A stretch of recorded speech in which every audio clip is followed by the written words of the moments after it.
네, 안녕하세요. 오늘 수요 신앙 강좌 오신 여러분 주님의 이름으로 환영하고 축복합니다. 저도 되게 오랜만에 뵙는 것 같아요. 제가 지난주에 여수에 있는 교회에 예수동행일기 훈련 때문에 갔다 오고 그 전주에 또 휴가 갔다 오고 그래서 두 주를 저도 이렇게 못 뵈니까 되게 좀 아쉬운 마음도 있고 좀 뵙고 싶은 마음도 있고 좀 뭐 그랬습니다.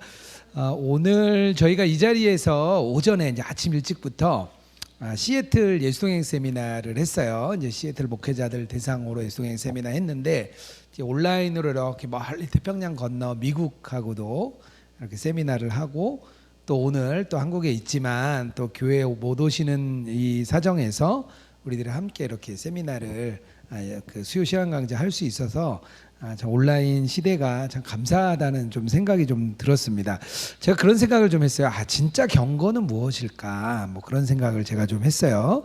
한 전사님 형님이 이제 저기 지방에 있는 좀 규모가 좀 있는 교회에 새로 부임을 하셨다 그래요. 근데 이제 거기 이렇게 부임하는 목사님들을 체크를 하는 체크리스트가 있었다 그래요. 제가 그 얘기를 듣고 참 웃었는데 이제 그 체크리스트가 그 장로님 한 분이 정보부에 근무를 하셨대요. 그래서 체크리스트를 하나 이렇게 만드셨는데 그 중에 하나가 뭐냐면요. 이제 목회자가 이렇게 강단에 올라왔을 때 그냥 뭐 이렇게 의자에 앉아서 기도할 수도 있죠. 그런데 이렇게 왜 무릎 꿇고 앉아서 이렇게 그 의자에 이렇게 엎드려서 기도하는 기도 있잖아요. 뭐 그런 기도하는 거, 뭐 만났을 때 90도로 인사하는 거, 뭐 이렇게 겸손한 말투, 뭐 그런 이야기들을 이렇게 체크를 다 했다 그래요. 그래서 우리도 그렇게 기도해야 되는 거 아니냐 막 저희가 막 웃으면서 얘기를 했는데 저는 그런 생각을 해요.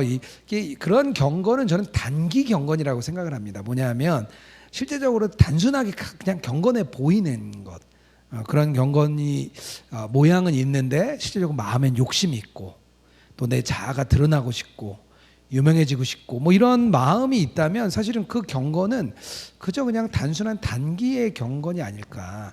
진짜 장기 경건은요 조금 뭐 그런 흐트러짐이 있을 수 있지만 그 예수님 우리 안에 모시고 그 예수님과 꾸준하게 간다면 지금은 그 모습이 더 어떻게 보면 단기 경건의 모습이 경건해 보일 수 있어요. 그런데 길게 하나님 앞에 갈 때는 진짜 그 신실함, 주님과의 동행을 갈망하는 그 마음, 그런 그 장기 경건이 오히려 신앙에는 더 깊은 변화를 일으키고 하나님이 그걸 좀 기뻐하시지 않을까, 그런 생각을 오늘 좀 생각했어요. 시애틀 세미나 하면서 멀리 계신 그 목사님들 뵐 때 참 경건해 보이시더라고요. 그런데 진짜 장기 경건을 갖고 있는가, 그것에서는 사실은 조금 생각해 봐야 되지 않을까 이렇게 생각했었습니다.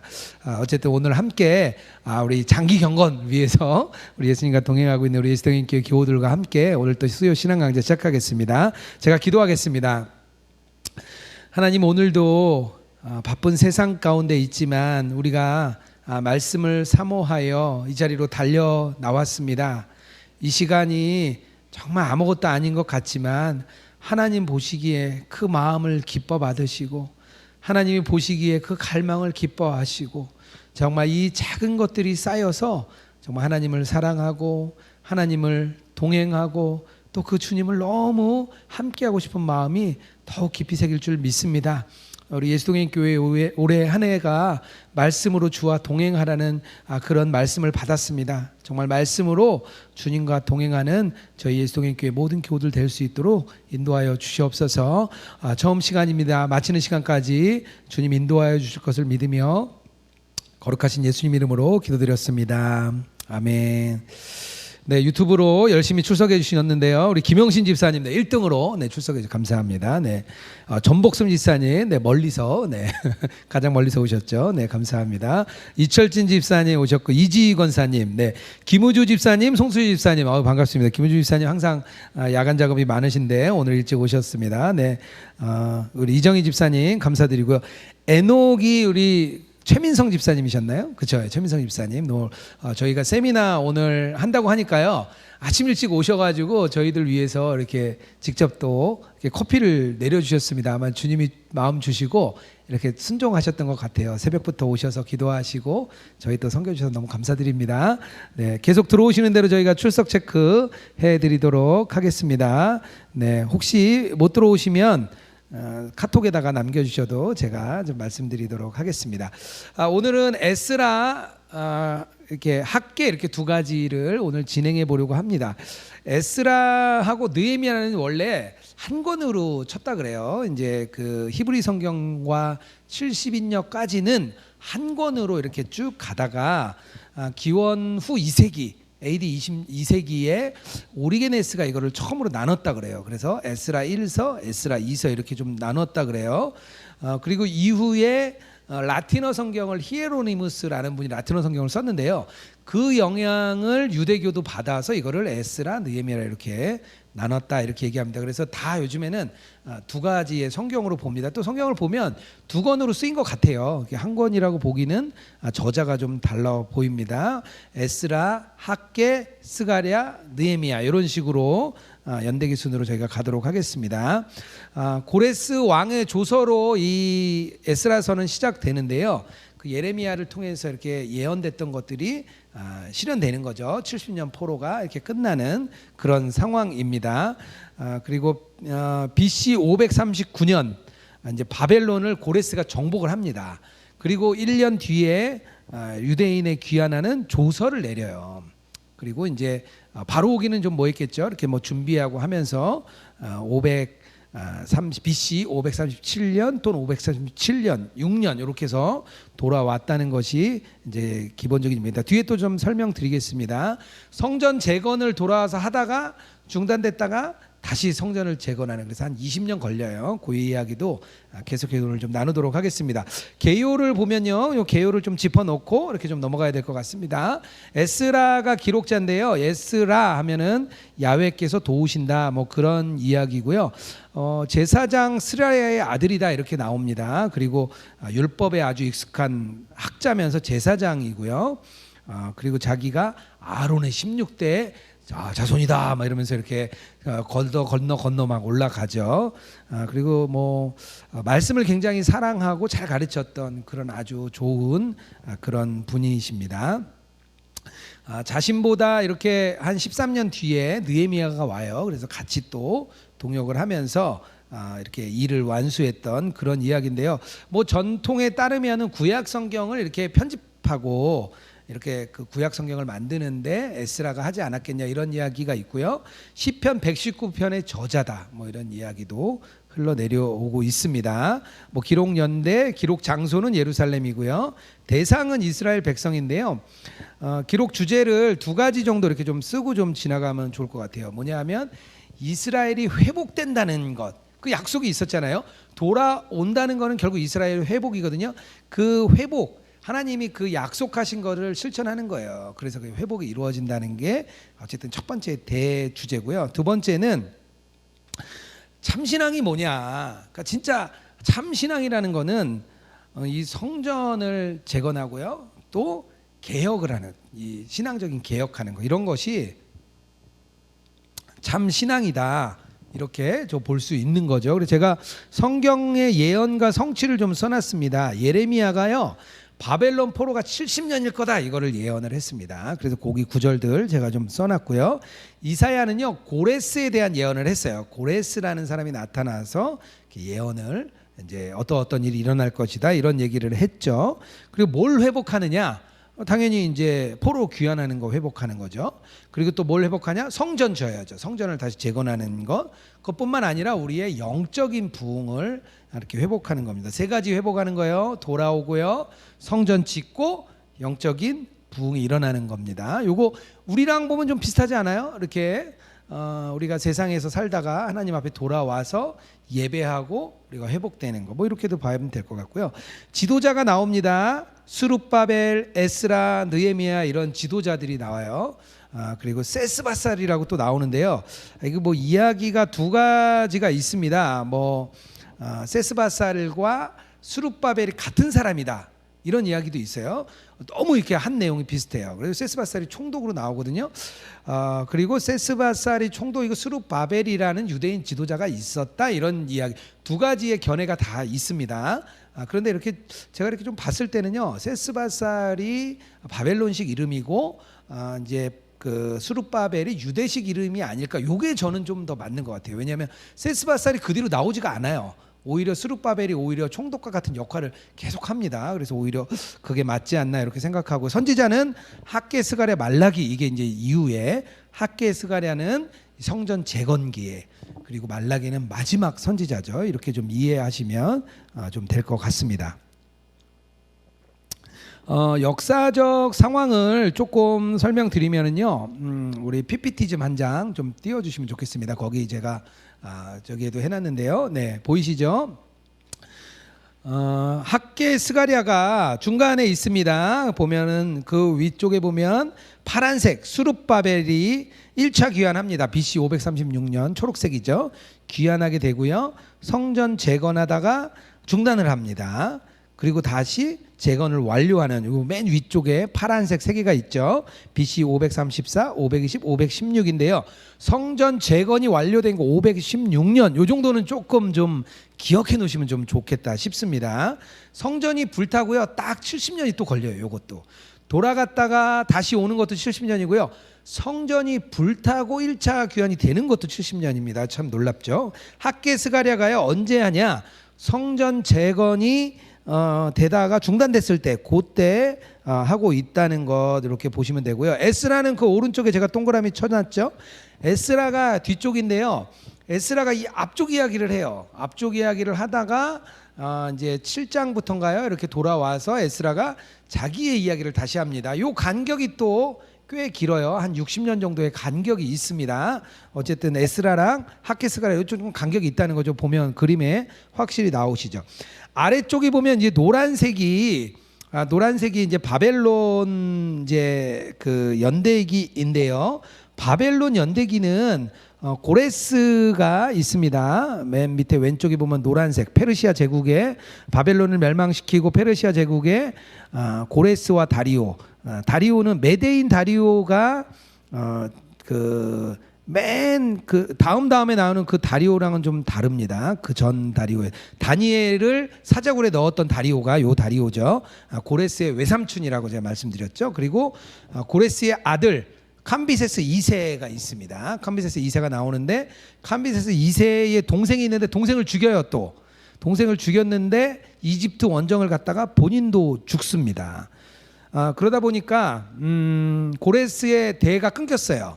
고레스의 대가 끊기고 그 7모사가 있었어요. 페르시아에 7모사가 있었는데 7모사 중에 한 명이 왕이 됩니다. 그게 다리오 1세예요. 그래서 다리오 1세가 되는 겁니다. 스타페스라고 이야기하는데요. 그리고 다리오 1세 다음이 아하수에로, 우리 성경에 나오는 아하수에로고요.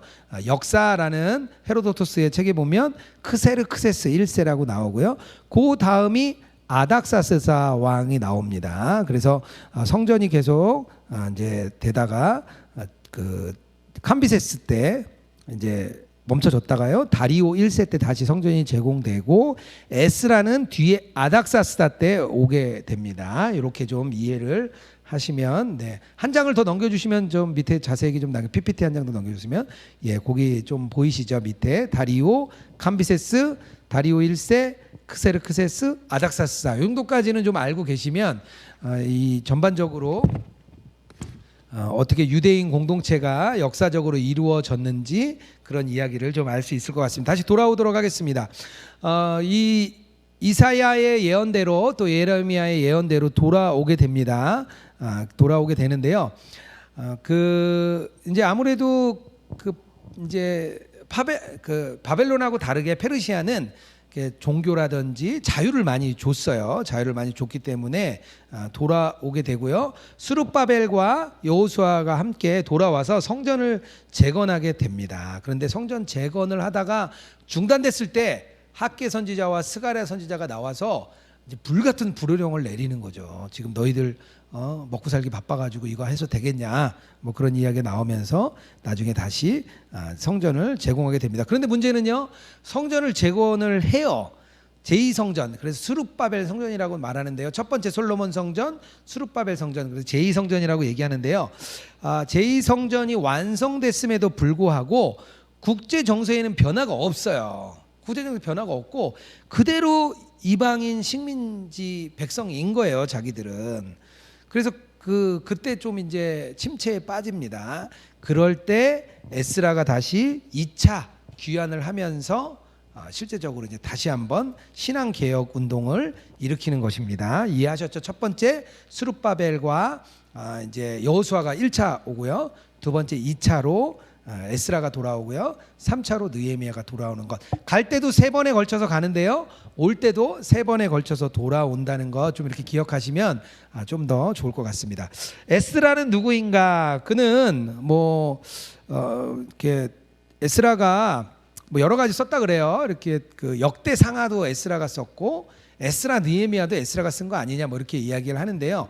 역대 상하는 에스라가 쓴 것으로 많이 이야기를 합니다. 근데 제가 역대 상하를 안 한 이유는 뭐냐면요. 열왕기 상하하고 좀 비슷해요. 비슷한데 뭐가 좀 다르냐면 열왕기 상하서는요. 공과가 다 있습니다. 예를 들면 다윗 왕의 바세바 사건 이런 것들도 다 있어요. 그러니까 잘한 거 못한 거 다 있는 거예요. 진짜 역사서예요. 그런데 이 역대 상하서는 그걸 뺐어요. 이제 다윗에게 아주 그 안 좋은 기억을 싹 뺐습니다.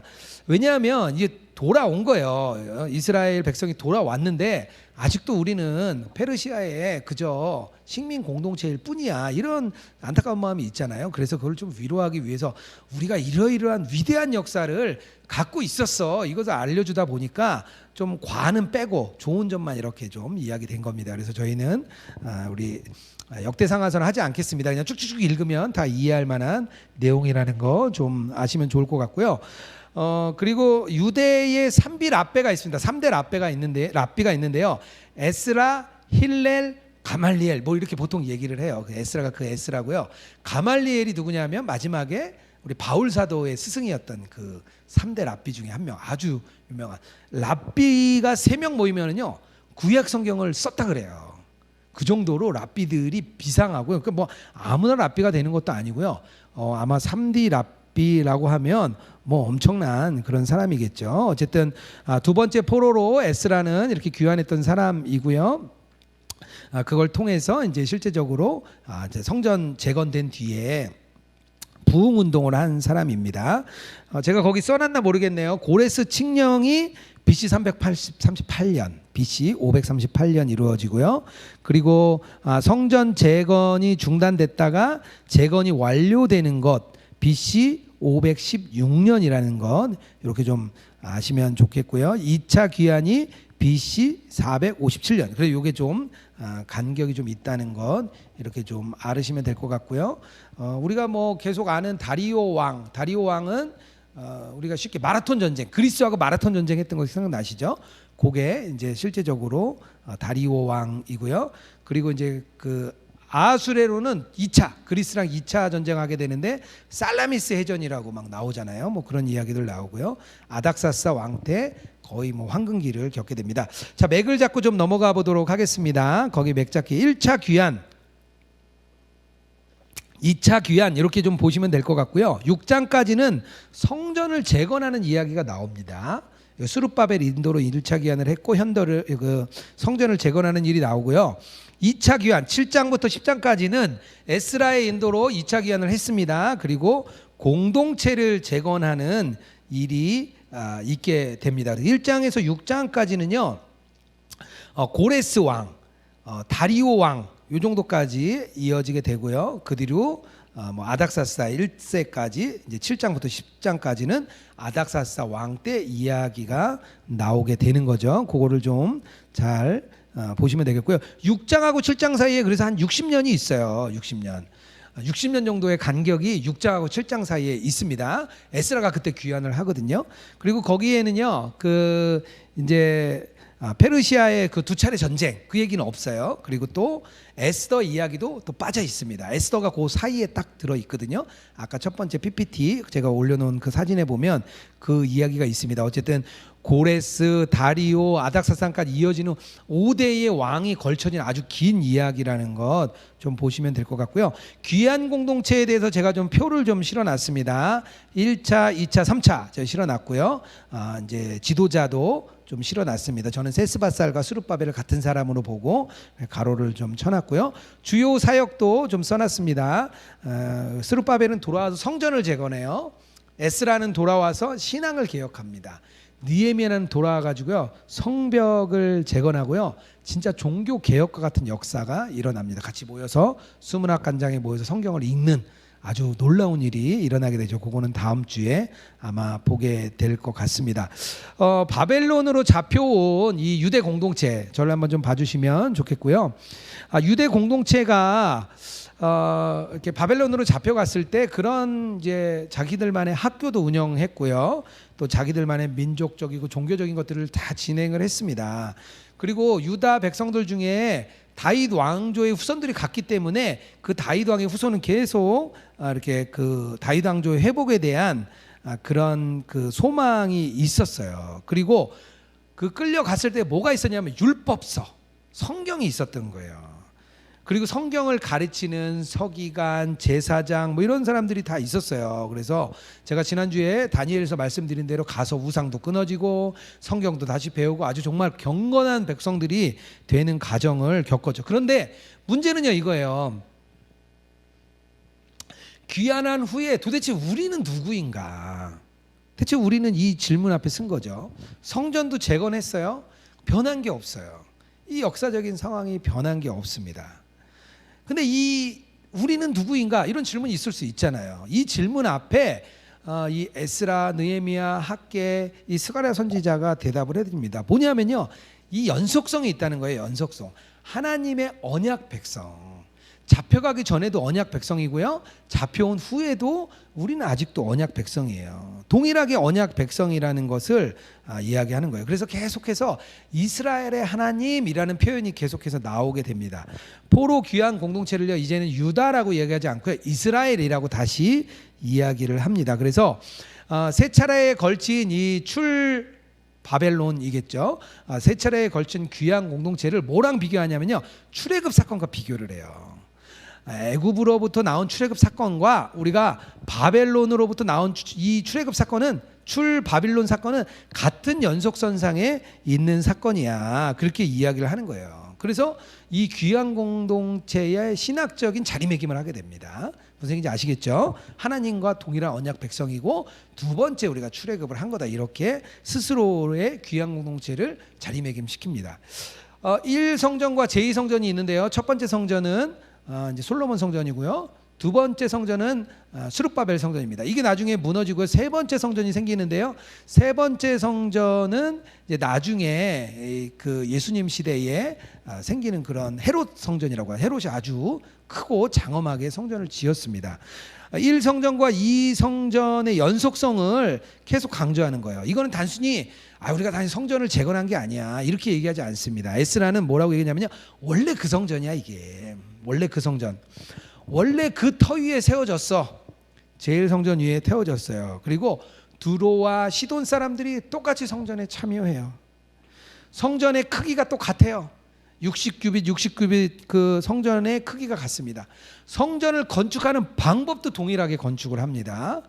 그리고요 성전에 이렇게 기물을 안치하는데요 고레스가 돌아올 때 이걸 다 줍니다. 성전 기물을. 그래서 그대로 성전 기물을 설치를 하는 거예요. 그리고 성전을 위해서 봉사할 수 있는 레위인들 또 찬양하는 사람들 다 제사장들이 세워졌어요. 그러니까 1성전과 2성전은 연속성이 있는 거예요. 이렇게 계속해서 이야기를 합니다. 성전이 제공됩니다. 성전이 재건되는데요. 사마리아와 팔레스타인 거주민들에 의해서 반대가 돼요. 돌아와서 한 1년 정도 있다가 성전을 좀 짓기 시작해요. 그러다가 바로 성전을 못 짓게 됩니다. 그래서 한 15년 정도 성전을 못 짓고 지내요. 그러다가 나중에 다시 재개를 하면서 한 4년 만에 성전을 짓게 돼서 총 20년 정도가 이제 됩니다. 그런데 이 성전이 진행되는 과정을 보고 어떤 얘기가 나오냐면 어른들이 막 울어요. 이 성전이 짓는 걸 보고 막 우는 거예요. 너무 슬퍼서.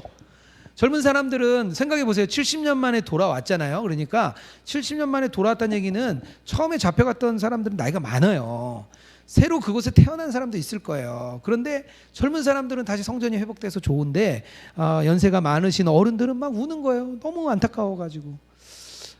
두 가지 이야기가 있습니다. 첫 번째는 이 뭐 옛날에는 막 금으로 막 도배가 됐었잖아요. 막 이게 뭐 기물은 다 똑같은데 금으로 도배됐던 게 그런 게 하나도 없어서 조금 뭐 그런 것 아니냐 이야기를 합니다.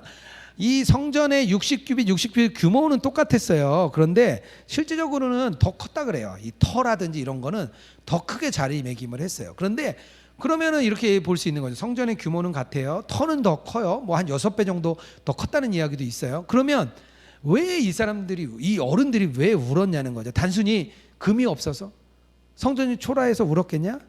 그거보다는 뭔가 이 저자, 성경의 저자가 이야기해주고 싶은 게 있었다는 거예요. 그게 뭐냐면 이 언약 백성의 그 정체성. 뭐냐면요, 에스라의 인도하에서 2차 귀환이 돌아옵니다. 성전이 재건됐어요. 이미 60년이 흘렀어요. 그런데 에스라가 도착했을 때 끔찍한 보고를 받습니다. 뭐냐면요, 유대인 공동체가 이방인들과 결혼을 한 거예요. 막 이렇게 이제 혼혈을 한 거예요. 언약 백성으로서의 정체성을 상실했습니다. 나중에 가면 예수님 시대에 사마리아인들을 아주 천하게 봅니다. 왜냐하면 그들은 이제 아수르 시대 때 통원 정책에 의해서 이 북이스라엘 사람들은요 다 흩어지고 아수르와 전 세계에 있는 사람들과 통원 정책에 의해서 유대인의 그 정체성, 이스라엘 백성의 그 민족적 정체성을 잃어요. 그렇기 때문에 유다 백성들은 자기들만 정말 다윗 왕조의 그 정체성을 가지고 있다고 했는데 와 보니까 이방인들하고 결혼을 한 거예요. 그래서 그것을 보고 받습니다. 그래가지고요 에스라가 어떻게 하냐면 이혼하라는 거예요. 이혼해라. 심지어는요 아이들이 있는데도 이혼하라는 거예요. 현대의 모습에서 보면 좀 과격함이 있습니다. 현대의 모습에서 볼 때는 과격해 보여요. 근데 이거는요 이 언약 백성으로서의 실패로 봐야 되는 거예요. 이방인과 통혼하는 거를 급진적인 조치가 너무나 필요했습니다. 비록 성전은 완공됐어요. 다시 성전이 재건됐습니다. 옛날의 모양을 그대로 가졌어요. 그런데 언약 백성으로서의 신앙적 정체성은 아직 완성되지 못했던 겁니다. 이 흐름 안에서 그 어른들이 그 눈물을 흘렸던 것은 결국 하나님의 눈물인데 아직 성전 제공뿐만 아니라 이 언약으로서 백성으로서의 그런 신앙적 정체성에 대한 하나님의 눈물이 아닐까 그렇게 좀 보여집니다. 어쨌든 성전이 완공되고 예배를 드린다 그래서요 이게 다 온전히 회복된 게 아니에요. 진짜 회복되려면요 우리의 신앙의 정체성이 회복될 때 온전한 회복이 일어나는 겁니다.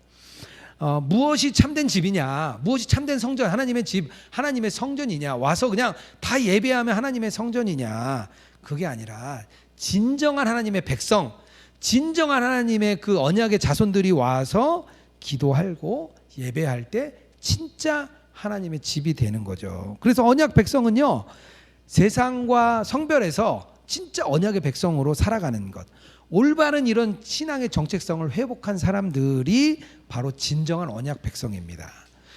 또 하나는요 이게 삶의 과정 속에서 이렇게 통혼을 한 거잖아요. 이 사람들이 뭐 괜히 그랬겠어요. 가서 밖에 나가서 일도 하고 하다 보니까 뭐 사람도 쓰고 같이 만나다 보니까 뭐 얼굴이나 피부나 이렇게 만나보면 다 똑같잖아요. 그렇기 때문에 같이 이렇게 살아나갔는데 결국에는 우리가 세상에 살면서도 이런 세상과의 타협 뭐 이런 게 결국에는 다 비슷하게 볼 수 있는 거죠. 세상과의 타협에 굴하지 않고 하나님의 백성의 말씀대로 이렇게 우리가 쭉 살아가는 것, 계속해서 거룩한 싸움을 살아나가는 것, 이게 언약 백성으로서의 두 가지 아주 중요한 일이라 생각을 합니다. 에스라의 개혁 과정은요 제가 좀 이렇게 써놨어요. 좀 이렇게 좀 이해하시기 좋으라고 제가 쭉쭉쭉 한번 좀 읽으면서 지나가 보겠습니다. 에스라가 어떻게 개혁을 하냐면요 가증한 일을 발견해요. 아시겠죠? 어떤 일인지. 이로 인해 아주 비통합니다. 막 통혼한 거에 대해서, 이방인들과 결혼한 거에 대해서 에스라가 아주 비통해요. 죄를 자복하고 기도를 합니다. 그리고 나서요 백성들도 심히 함께 통곡을 해요. 그리고 백성들이 자기의 죄를 고백합니다. 백성들과 함께 언약을 세우기로 그 맹세를 해요. 에스라가 그리고 금식합니다. 백성들을 소집해요. 백성들이 떨어요. 막 무서워. 이제 에스라가 너무 무서운 거예요. 어떤 말씀이 떨어질지 몰라서 너무 떨어와요. 그래서 에스라가 뭐였을 때 에스라 뭐라냐? 죄로부터 떠나라. 죄로부터 떠나라 이야기합니다. 그리고요 백성들이 실행을 촉구합니다. 그래서 이방 여인을 취했던 사람들 또 이름을 적어요. 막 이름을 적고 또 이혼한 사람들 또 이름도 적어요. 명단을 막 낱낱이 작성을 해요. 명단 작성하는 일이 자주 나옵니다. 이 에스라서에 보면 출발할 때도 명단을 작성해요. 또 이곳에 와서도 명단을 작성해요. 이게 결국에는 하나님의 생명책. 우리가 이 땅에 살면서요 좀 그런 것 같아요. 우리의 어떤 때는 참 열심히 저희가 예수동행 운동 할 때 우리 봉사자들이 있어요. 자원봉사자들이 있는데요. 이번에 이제 저희가 좀 보내드리겠습니다.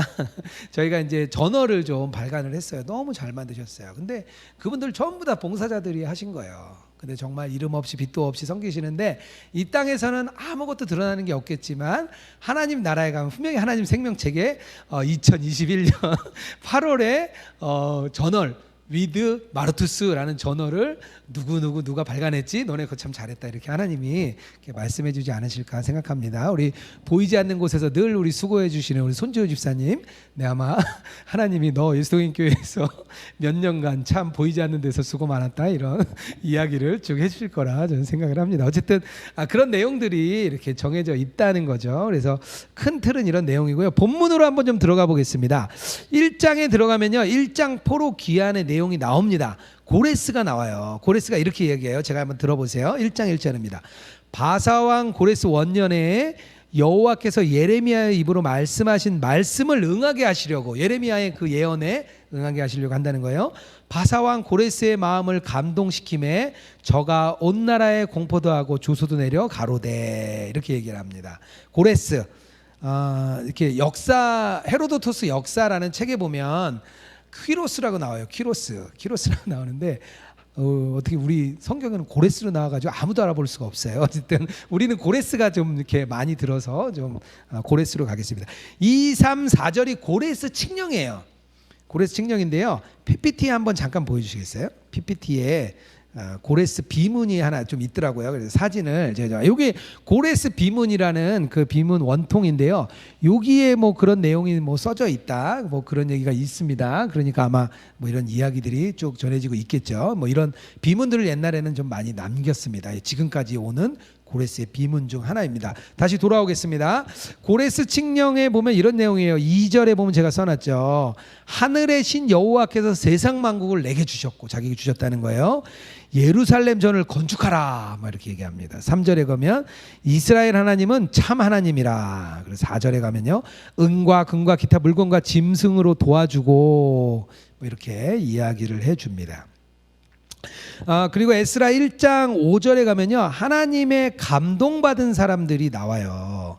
이렇게 나옵니다. 무릇 그 마음이 하나님께 감동을 받고 올라가서 예루살렘 여호와의 전을 건축하고자 하는 자가 다 일어나니라. 아무나 일어나는 게 아니에요. 하나님의 마음을 감동받은 사람만 일어나요. 제가 오늘 아침에 우리 최민석 집사님 오셔서 커피 내주셨다 그랬죠. 감동받았는데 행한 거죠. 네.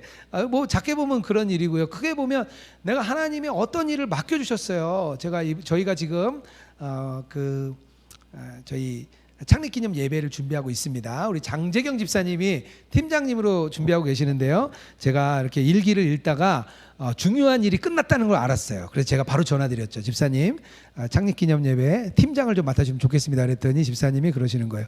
이제 끝나서 방학하려고 그랬는데요. 그래서 되게 안타까운 마음을 제게 얘기해 주셨습니다. 하지만 주님이 제게 주신 마음이 있었기 때문에 제가 그럼 기도해 보시고 나중에 결정하겠습니다 했는데, 나중에 저희가 또 같이 팀이 모였어요. 전체 팀이 모여서 그러면 누가 팀장 할 것 없이 모여서 누가 하면 좋겠습니까 할 때 우리 또 집사님이 잘 맡아주셨습니다. 하나님 감동을 주시고요, 우리에게 그것을 행할 마음을 주시는 거죠. 하나님의 그 감동을 받는데요, 그것도요, 그 주님이 우리 마음에 계시고 우리가 예수님을 바라보는 눈이 있어야 돼요. 그런 눈이 없는 사람은요 절대 알지 못합니다. 하나님을 바라보는 눈이 늘 있어야 주님이 그 마음을 주실 때 얼른 붙잡을 수가 있는 거죠. 저 예수님에게 훈련하는 거는요, 이런 주님이 주시는 마음을 늘 예민하게 바라볼 수 있도록 하려고 하는 거예요. 이게요 금방 알 것 같지만요 무뎌져요. 세상의 때가 얼마나 무서운데요. 세상의 물이 얼마나 센데요. 금방 물듭니다. 금방 물들어요. 그러니까 교회가 잘 돼도요 목회자들이 금방 물드는 거예요. 그게 세상의 때. 사단이 가만두지 않습니다. 그래서 저희가 동행일기 쓰면서 매일 내 마음을 점검하니까요 그런 마음이 올 때 얼른 캐치하는 거예요. 이게 바로 영성 훈련이에요. 다른 게 훈련이 아닙니다. 네, 잘 마음의 감동을 잘 들으시면 되겠습니다. 1장 7절에 보면 그 고레스 왕이요 다 꺼내서 줍니다. 창고지기에게 말해가지고요 다 꺼내서 주게 됩니다. 그래서 여기 세스바살이라는 1장 7절에 나오는데요. 세스바살이 뭐 스룹바벨이 아닐까. 변경하면 히브리식 이름이 스룹바벨이라고도 해요. 그래서 아마 비슷한 사람으로 보게 됩니다. 2장에 가면 이런 내용이 나옵니다. 스룹바벨의 인도하에 돌아왔던 사람들과 지도자 명단이 나옵니다. 지도자 명단이 나오는데요 뭐 다 쓰진 않아요. 왜냐하면 다 해가지고요 64절에 보면 몇 명이냐면요 42,360명이다. 그럼 이거 다 쓰면은요 에스라 한 100장 가야 돼요. 그러니까 지루해서 읽을 수가 없죠. 우리 왜 그런 거 있잖아요. 민수기에 가면 그거 막 그냥 똑같은 얘기를 또 쓰고 막 하잖아요. 저희가 읽기 힘들잖아요. 저희의 연약함을 주님이 아시고 42,360명이다 하면서 대표자 이름만 탁탁탁 써줍니다. 그래서 종족별로 이렇게 쓰게 돼요.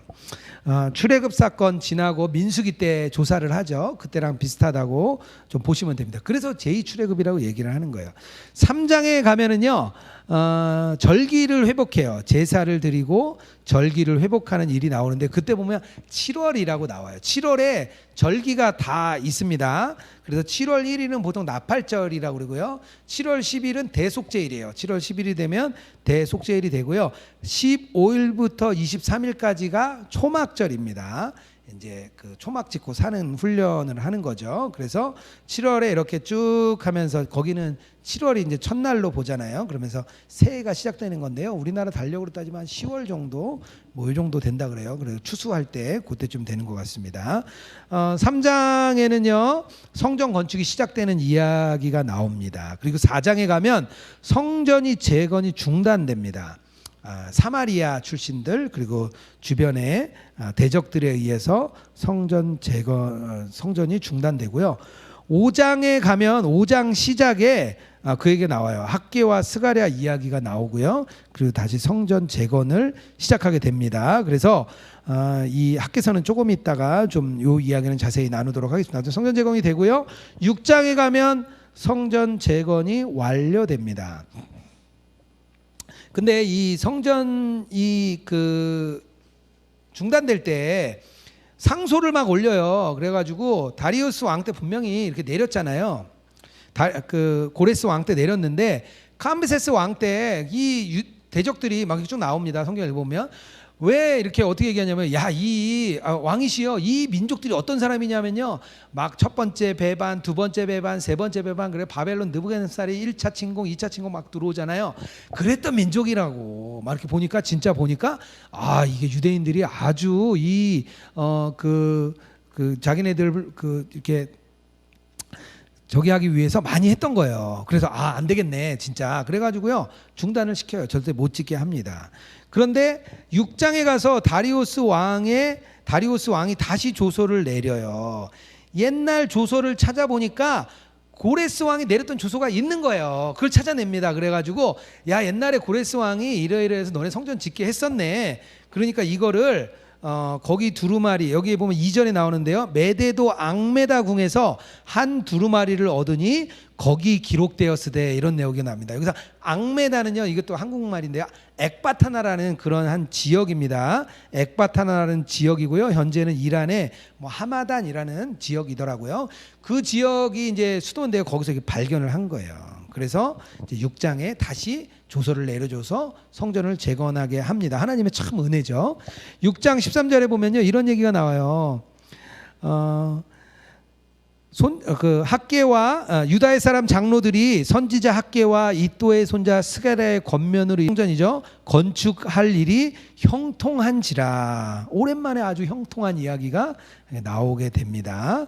그래서 다리오 왕 6년에 이게 성전이 다시 완공이 됩니다. 어쨌든 완공하고 돌아보니까요. 이제 돌아와서 한 1년 2개월 정도 지나서 시작을 했어요. 그리고 한 6년 정도 하다가 또 이렇게 그 진행하다가 중단이 됩니다. 그리고 다시 재개해서 한 4년 정도. 그러니까 한 하여튼 꼬박 20년이 딱 걸리는 거예요. 20년 정도가 중간에 15년 이제 그 스톱하고 한 20년 만에 완공이 됩니다. 그래서 완공한 해가 BC 516년이라는 것. BC 536년에서 돌아왔으니까 20년 걸렸고요. 그 BC 586년 딱 70년 전에 성전이 불탔는데요. 5월 7일 날 불이 탔어요. 근데 그때 딱 70년 만에 성전이 회복됩니다. 이 성전에 짓는 과정을 보면요, 참 어려움이 많죠. 사단이 참 방해를 많이 합니다. 그래도요, 하나님의 시간이 있어요. 우리가 항상 우리는 우리의 때를 많이 찾게 되죠. 우리의 시간. 하나님 언제부터 막 40일 기도 들어가는 거예요. 왜? 40일 뒤에는 해야 되니까. 40일 기도 막 들어가는 거예요. 100일 기도 들어가죠. 100일 기도. 우리 그 수능이 100일 남았는데요. 절에 가도 100일 기도 합니다. 뭐 가보니까 그 불국사 갔더니 뭐 수능 기원 100일 기도 막 있더라고요. 막 그 뭐죠? 내가 100일 기도할 거니까 하나님 저 100일 들어갑니다. 막 이런 거거든요. 그러니까 우리가 좀 하나님의 때가 분명히 있어요. 물론 기도하죠. 우리가 기도도 하고 간절함도 요구하지만 결국에는 우리가 순종할 수 있는 마음은 하나님의 때. 우리보다 더 빠를 수도 있고요. 우리보다 더 늦을 수도 있어요. 하지만 하나님의 때가 있다는 것을 이 성전 완공을 통해서 우리가 좀 잘 봐야 될 것 같습니다. 어쨌든 제2성전이 완공이 됩니다. 에스라 7장에 가면요. 이렇게 나와요. 2일 후에 이 뭐 다 지나간 거예요. 이제 여러 가지 어려움도 다 지나가고 에스더 사건까지 불임절 사건까지 다 지나가고 바사왕 아닥사스다가 위에 있을 때에 이렇게 나옵니다. 아닥사스다 왕이 아하수에로 크세르크세스죠. 그 아들인데요. 잠깐 사진 한번 좀 보여주시면요. 네, 요게 그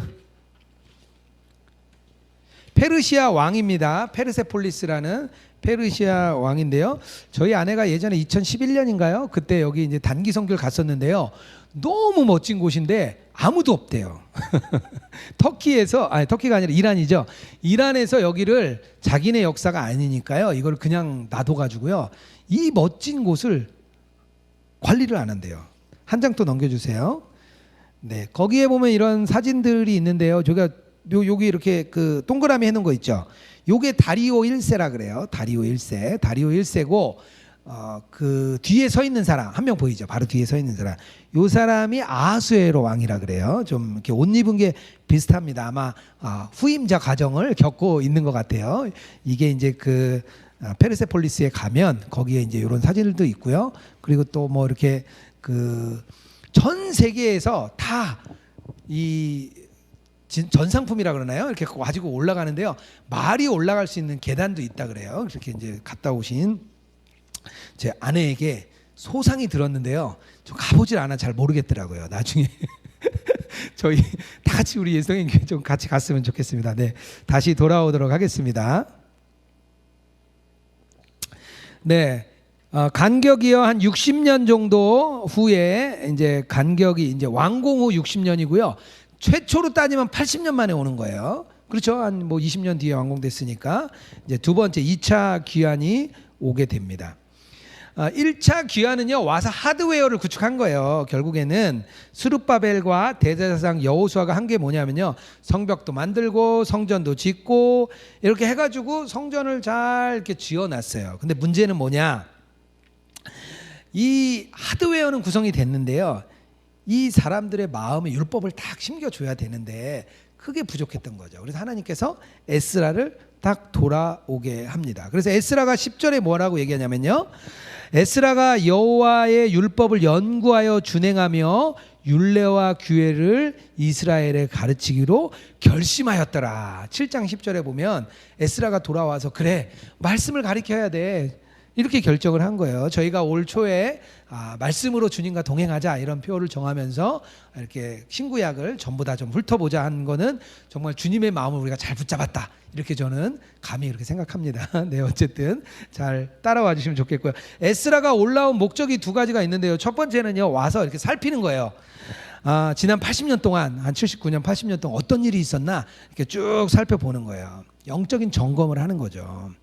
영적인 점검이 필요합니다. 우리가 말씀을 갈망하는 사람들은요, 영적인 그런 점검이 필요해요. 제가 어떤 권사님 만났다 그랬죠. 온라인 예배 드리니까요, 예배는 너무 좋은데 돌아서면 무너진다는 거예요. 내일 되면 똑같다는 거예요. 왜 똑같겠어요? 그 안에 말씀으로 꽉 찬 게 없으니까 허전한 거예요. 세상 것으로 아무리 채워도 채워지지가 않는 거예요. 그렇기 때문에 이 꽉 참이 없으니까 허전한 거거든요. 돌아서서 나 왜 이러지? 영적인 문제가 있는 거예요. 그게 바로 영적인 점검입니다. 그 마음을 탁 캐치하셔가지고요. 나한테 문제가 있구나. 예배 드렸는데 온라인 예배라 그래요. 거짓말이에요. 온라인 예배라 그렇지 않습니다. 선교사님들 나가서 전 세계에 나가서 혼자 계신 선교사님들도요. 물론 외롭지만 그 안에서 충만한 은혜를 누리시는 분은 많이 있습니다. 혼자 있어서가 아니에요. 영적인 점검이 필요합니다. 두 번째, 어떻게 신앙 점검을 하냐? 어떻게 신앙 재건을 하냐? 에스라의 방법대로 하면 되는 거예요. 율례와 규례를 가르쳐주기로 결심한 거예요. 저희가 같이 이렇게 나누잖아요. 성경을 읽잖아요. 신앙 재건은요, 말씀으로 시작됩니다. 말씀을 통해서 나의 마음을 뜨겁게 해야 됩니다. 성경을 한 번도 통독 안 하신 분은 통독하고요. 통독을 여러 차례 하신 분들은요, 이렇게 좀 강좌를 들으면서 내가 진짜 다른 사람과 함께 성경 통독할 힘을 갖는 그런 강사로서 내가 한번 좀 해봐야 되겠다, 그런 독한 마음을 가지고 이렇게 좀 들어오셔서 배우고요. 이것도 하셨다 그러면 진짜 교리도 공부하고 경건서적도 읽고 신학서적도 읽고 같이 막 깊이 있게 나가는 거예요. 제가 아는 한 집사님 계신데요. 여자 집사님 50세 중반이신데요. 그분은요, 신학생들 목회자들보다 신학책을 더 많이 읽으세요.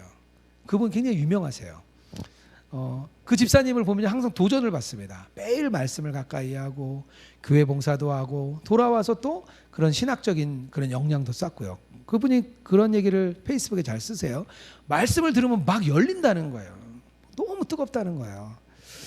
네, 그렇게 좀 잘 신앙을 재건해 나가면 좋겠습니다. 8장에 가면요, 예루살렘으로 여행하는 귀한 자 명단이 나오고요, 성전 봉사자들 다 나옵니다. 9장에는 통혼에 대한 에스라의 통곡, 10장에는 에스라의 개혁, 이방 여자들과 결혼한 사람 명단, 버린 자들 명단 막 다 나옵니다. 신앙적인 교훈이 있다면 하나님의 약속이 이루어진다는 거, 이거 좀 꼭 좀 아시면 좋겠습니다. 제가 쭉 이해했기 때문에 거기까지만 얘기하고요.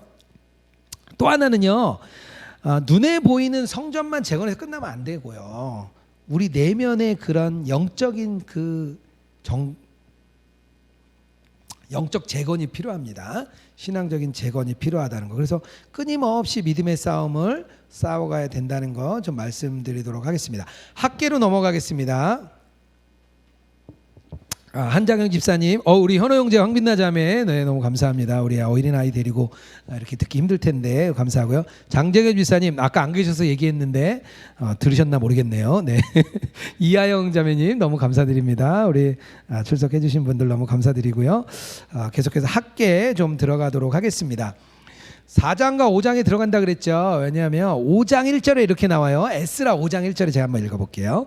선지자들 곧 선지자 학계와 이또의 손자 스가랴가 이스라엘의 하나님의 이름으로 유다와 예루살렘에 거주하는 유다 사람들에게 예언하였더니, 이렇게 나옵니다. 그래서 학계와 스가랴서를 에스라서 4장과 5장 사이에 딱 껴서 읽으면 됩니다. 한국교회가 가장 좋아하는 성경이 학계서라 그래요. 특히 목회자들이 좋아하는 성경이라 그래요. 왜냐하면 실제로 한국교회가 이 학계서를 가지고 예배당 건축하는 그 성공 사례가 좀 많았어요. 제가 몇몇 들은 이야기가 있어서 제가 좀 인터넷에 좀 찾아보니까 2019년 자료밖에 안 나오더라고요. 한국 교회의 대출 금액 제1금융에서 4조 4천억, 제2금융, 상호금융 이런 데서 4조 9천억, 총 9조 3천억의 그 국세청에 신고된 금액이더라고요. 2019년입니다.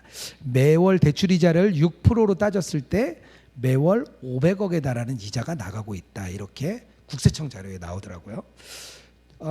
이 종교단체 중에서요, 불교나 천주교가 차지하는 비율은요 10%가 안 되더라고요. 그러니까 93% 정도가 전부 다 교회입니다. 교회 안에 이제 문제가 있는 거죠. 과연 그렇다면 오늘 학개서를 읽으면서 저는요, 하나님이 세우시려는 진짜 성전, 그 참 성전이 무엇이냐, 우리가 생각하는 진짜 건물이냐, 아니면 뭔가 다른 게 있는 것이냐, 이것을 좀 오늘 알아보겠습니다. 이 문제는요 목회자만의 문제가 아니에요.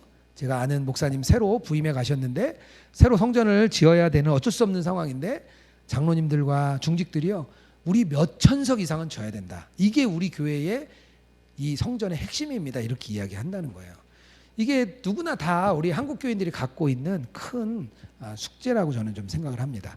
학계의 뜻은요 절기 축제라는 뜻입니다. 그리고 포로 귀환했던 선지자들 중에 가장 먼저 활동을 하게 되고 연세가 좀 많으셨던 것 같아요. 그리고 이제 다리오 왕 때 이렇게 하게 됩니다. 1장 1절에 보면 다리오 왕 2년 6월 초하루에 이렇게 이야기를 합니다. 다리오 왕 때 이렇게 사역하셨던 그런 분이십니다. 그리고 성전 재건을 하라 뭐 그런 얘기예요. 왜 520년 경이냐면요, 516년에 BC 516년에 성전이 완공되잖아요. 학개서에는 완공됐다는 얘기가 없어요.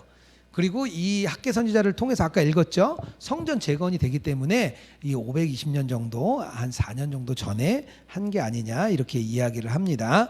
기록 대상이 중요한데요, 유대 공동체뿐만 아니라 이 지도자 스룹바벨과 여호수아에게 특히 이야기를 합니다.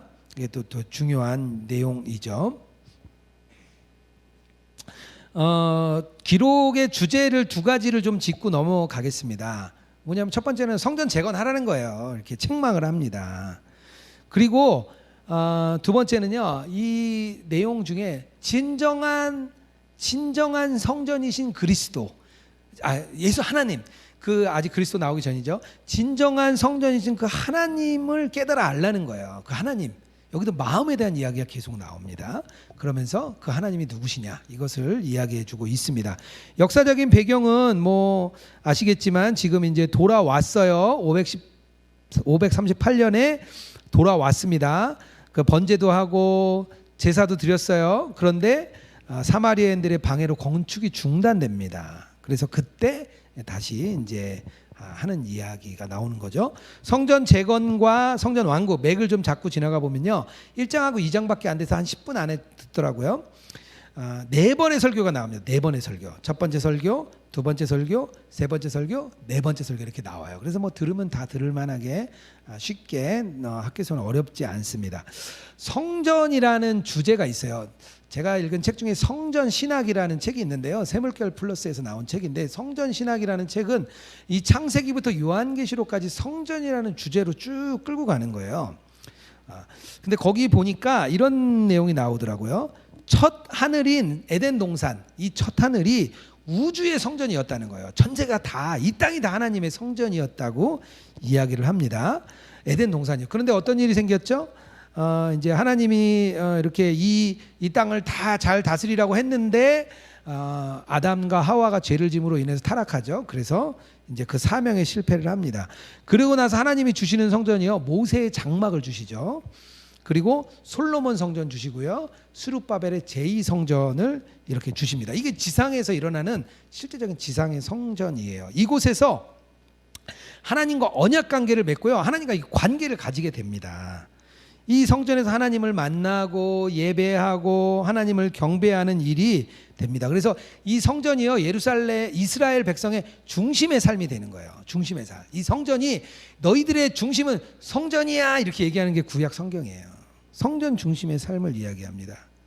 그래서 이 성전은요, 이 단순히 이스라엘 백성뿐만 아니라 전 우주에 사실은 그런 구원을 이야기하는 거예요. 왜냐하면 그게 원래 하나님의 목적이었는데 그게 우주 성전에서 깨지면서 지상 성전으로 온 거예요. 그리고 나서 이 성전의 참되신 성전, 참성전 예수 그리스도 이 땅에 오시는 거죠. 이게 바로 클라이막스가 예수님이 이 땅에 오시는 거예요. 예수님을 통해서 이 성전이 이스라엘 백성과의 그 만남은 그런 이렇게 눈에 보이는 성전이 아니라 예수 그리스도, 그 성전이 진짜 눈에 보이는 성전이고, 그 성전이 어디에 오시냐? 우리 마음으로 오시는 거죠. 그래서 우리가 성전 되는 거죠, 우리들이. 그리고 마지막에 그래서 다시 지상성전이 되는 거예요. 이 지상성전은요, 신약 교회들 또 우리 신약의 성도들, 이 사람들이 우리 실제로 지상성전이 바뀐 거예요. 바뀌었죠. 이제 실제적인 그 모세의 성막, 솔로몬 성전, 제2성전에서 교회와 성도로 바뀌었습니다. 그리고 마지막에 다시 우주 성전이 하늘에서 내려와요. 하늘에서 쭉 요한계시록에 가면 새 예루살렘이 하늘로부터 쭉 내려옵니다. 그래서 다시 우주 성전이 완성됩니다. 그래서 성경을 성전이라는 이 하나의 테마로 창세기부터 요한계시록까지 이렇게도 끌고 갑니다. 하나님 나라라는 주제로도 끌고 가죠. 언약이라는 걸로 우리가 계속 이야기하고 있죠. 그리고 또 구속사라는 걸로도 이야기하고요. 뭐 순회성교단 같은 데는 복음으로 얘기합니다. 복음으로 처음부터 끝까지 얘기하죠. 이런 주제들이요, 성경에는 한 20가지 정도가 있어요. 하나하나 이렇게 연구해 보면 아주 재미있는데요, 조금 어렵습니다. 좀 어렵지만 어쨌든 그런 주제들이 있다는 것. 성전에 대한 거는 요 5가지 정도 제가 이렇게 좀 써드렸는데요. 요 5가지 저는 한 2달 걸려서 읽은 것 같은데 네, 한 1, 2분 만에 설명하려니까 좀 되게 안타까운 마음이 있네요, 제가. 네, 어쨌든 그런 내용이 있다는 거 좀 아시면 좋을 것 같고요. 본문 내용은 뭐 좀 쉽습니다. 1장에 하나님의 말씀이 임하게 돼요. 그리고 이제 그 책망을 합니다.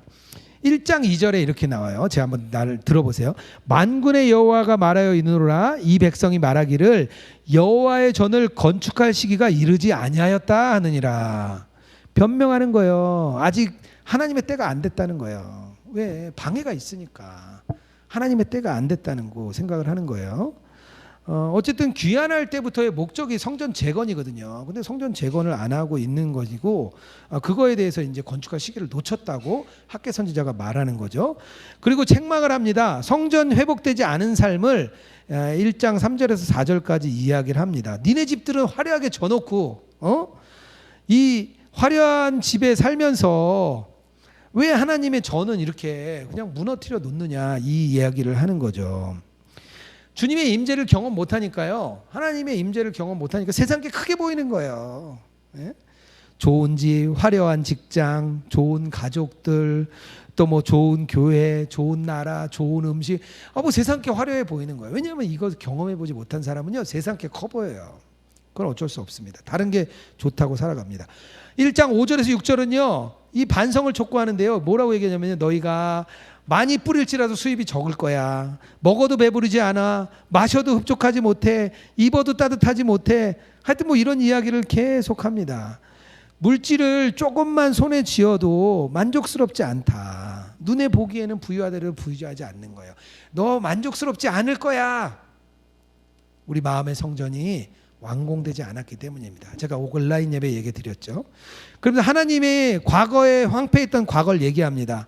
수입도 적고 재산은 모이지 않고. 왜 그러냐? 하나님의 집이 황무했기 때문이에요. 흉년과 황폐가 계속 이어집니다.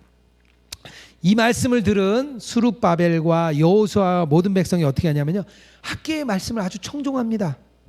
학개가 하나님이 보내셨음을 인정해요. 그리고 백성이 다 하나님을 경외합니다. 그러면서 다시 성전을 재건하기 시작합니다. 두 번째 임한 말씀, 세 번째 임한 말씀, 네 번째 임한 말씀이 쭉 있고요. 나중에는 스룹바벨의 입을 영광에 대해서, 그 제2성전 이름이 스룹바벨 성전이잖아요. 그 영광에 대해서 막 이렇게 나오게 됩니다. 결국에는 그리스도와 성전은요, 연결될 수밖에 없어요. 제가 아까 참 성전이 그리스도라 그랬잖아요. 성전에서 이루어지는 게 2가지가 있다고 말씀드렸습니다.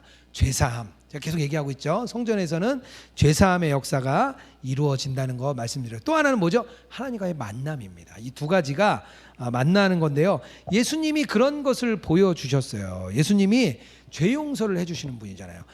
감히 너가 뭔데 죄를 용서해? 우리 그때 유대인들이 화냈던 이유가 그거잖아요. 예수님이요, 늘 지상에 있는 동안 기도하시고, 또 성전이 기도하는 집이다 말씀하셨어요. 기도하는 자의 삶을 보여주신 거죠. 그리고 예수님이요, 3번째 성전, 헤롯 성전, 이 타락한 헤롯 성전을 정화시키십니다. 그러면서 말씀하시죠. 내가 이 성전을 허물고 사흘 만에 다시 성전을 짓겠노라. 그래서 그 성전은 바로 예수 그리스도를 이야기하는 거죠. 그것으로 끝난 게 아니고요, 예수님이 또 뭘 하죠? 보내요. 너희를 온 유대와 사마리아 땅끝까지 이르러 내 증인이 되리라 보냅니다. 이 땅에 살아있는 성전을 세우라는 거예요. 이제는 아까 말씀드렸죠. 실제로 지상 성전이 신약의 교회와 성도라고 말씀을 드렸습니다. 나가서 성도들을 세워. 야, 나가서 성전을 세워. 너네들 교회만 있지 말고 나가서 세우라는 거예요. 예루살렘에 핍박이 왔을 때요, 이 예수님을 믿는 제자들과 그리스도인들이 다 흩어집니다. 다 흩어져요. 전 세계로 다 흩어집니다. 그리고 AD 70년에 이 성전이 무너집니다. 이 이스라엘이 완전히 돌 하나도 남지 않고 죽어요.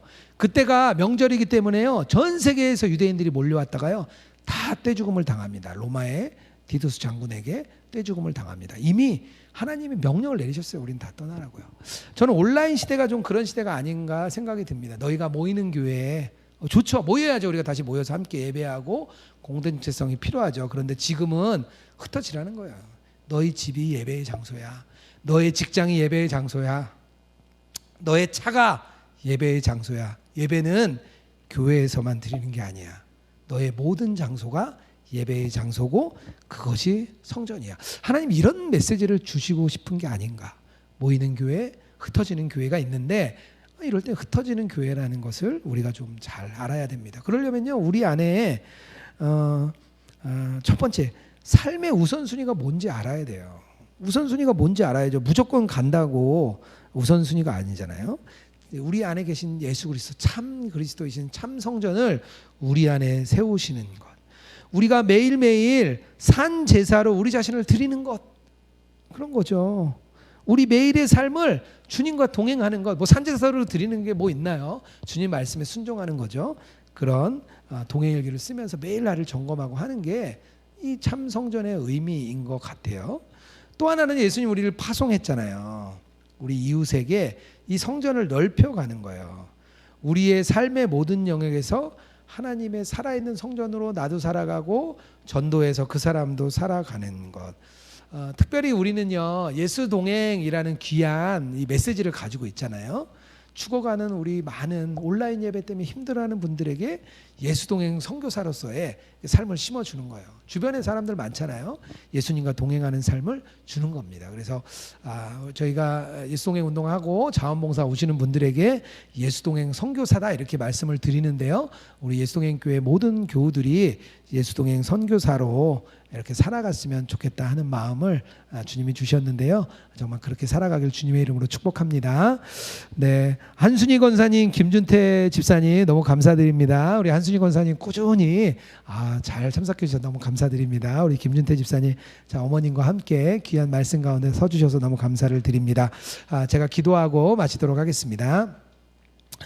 사랑의 하나님 감사합니다. 오늘 에스라서와 학개서를 통하여서 참 성전의 의미를 우리가 들었습니다. 주님, 우리가 정말 참된 성전 되게 하여 주시옵소서. 그리스도께서 우리 안에 오셨으니 우리 예수동행교회가 정말 참된 성전이 되게 하시고, 우리 예수동행교회의 교우 한 명 한 명 모두가 참된 성전이 되게 하여 주시옵소서. 특별히 우리가 예수님을 모시고 삶으로 인하여서 이 예수동행을 전하는 귀한 예수동행 선교사의 삶이 되게 하여 주시옵소서. 우리가 만나는 사람에게 주님을 전하며 또 그들도 성전 되었음을 알리는 귀한 사역 가운데 우리가 세워져 갈 수 있도록 인도하여 주시옵소서. 주님께 감사드리며 거룩하신 예수님 이름으로 기도드렸습니다. 아멘.